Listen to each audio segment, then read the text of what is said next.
English Each Day presents A Leap Through Time. It all began on a rainy Saturday afternoon in the small town of Maplewood. For friends, Olivia, James, Mia, and Ethan had gathered at Olivia's house to escape the dreary weather. The group shared a love for history and adventure, but little did they know, this day would lead them to an experience they could only dream of. Olivia's grandmother had recently passed down an heirloom, an ornate, antique clock with intricate carvings and a golden pendulum. It stood proudly in the corner of the living room, its steady ticking filling the silence as the friends chatted. "This clock is so cool," Ethan said, running his fingers over the delicate patterns. "Do you think it's really old?" "My grandmother said it's from the Victorian era," Olivia replied. "She told me it has a special charm, whatever that means." "I think it's just a fancy way of saying it's valuable," Mia added, laughing. James, the curious one of the group, noticed a small inscription near the base of the clock.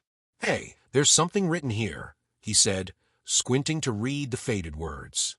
"To unlock the past, let the pendulum swing thrice," he read aloud.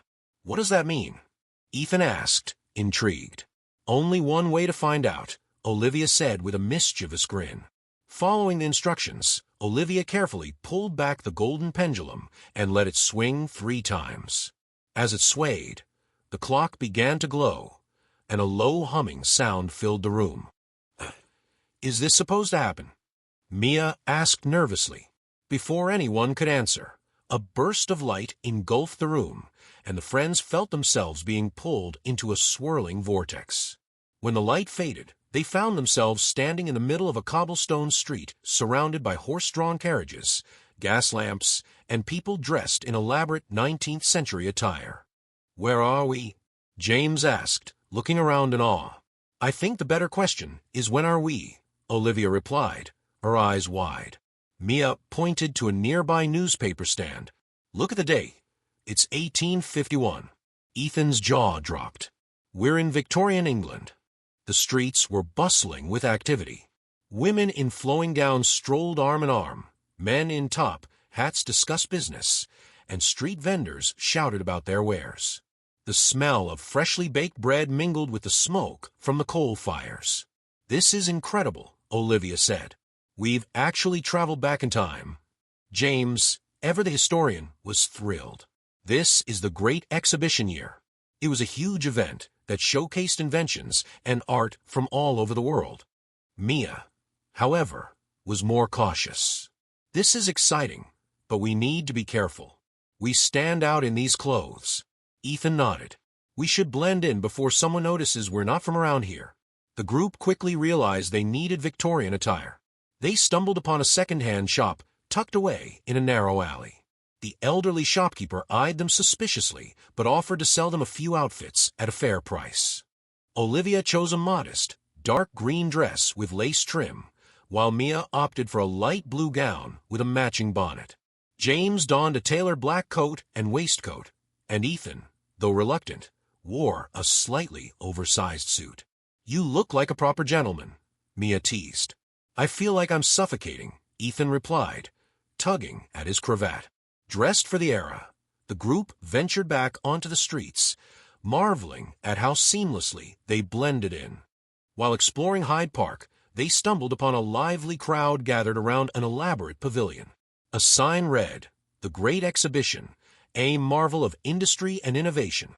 "This is it," James exclaimed. "The Crystal Palace." They joined the crowd, entering the massive glass structure that housed exhibits from around the world. There were steam engines, intricate clocks, and even an early version of a typewriter. As they admired the displays, they accidentally bumped into a young woman carrying a stack of papers. "Oh, I'm so sorry," Olivia said, helping her pick them up. The woman smiled.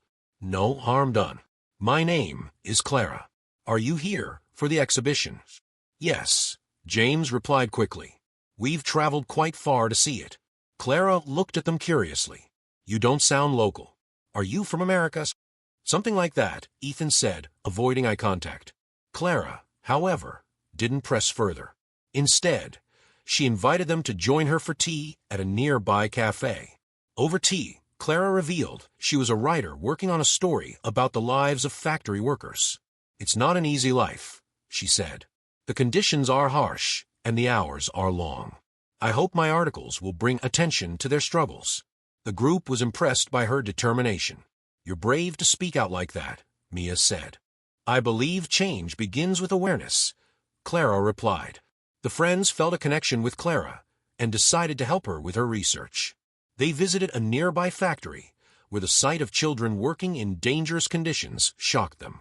"This is horrible," Olivia whispered.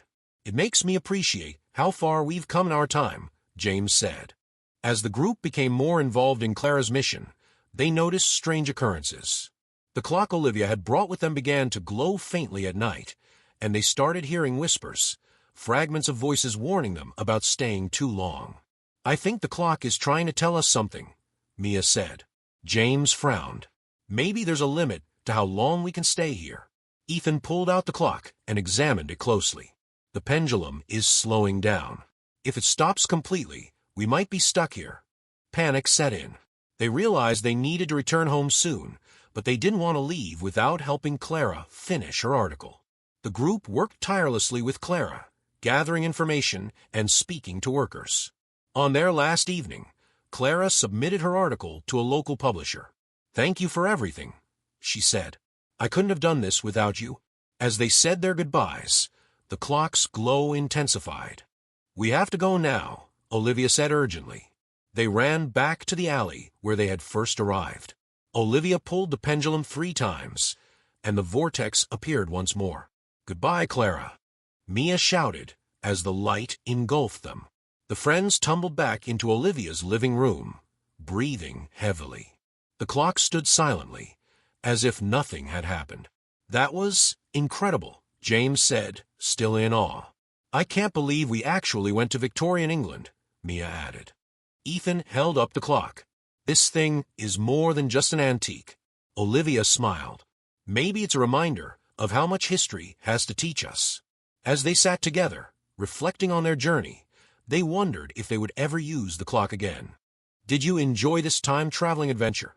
Subscribe to our channel for more exciting stories that transport you to different eras and worlds. Perfect for improving your English while exploring thrilling narratives. Hit that subscribe button now and join us for more adventures through time.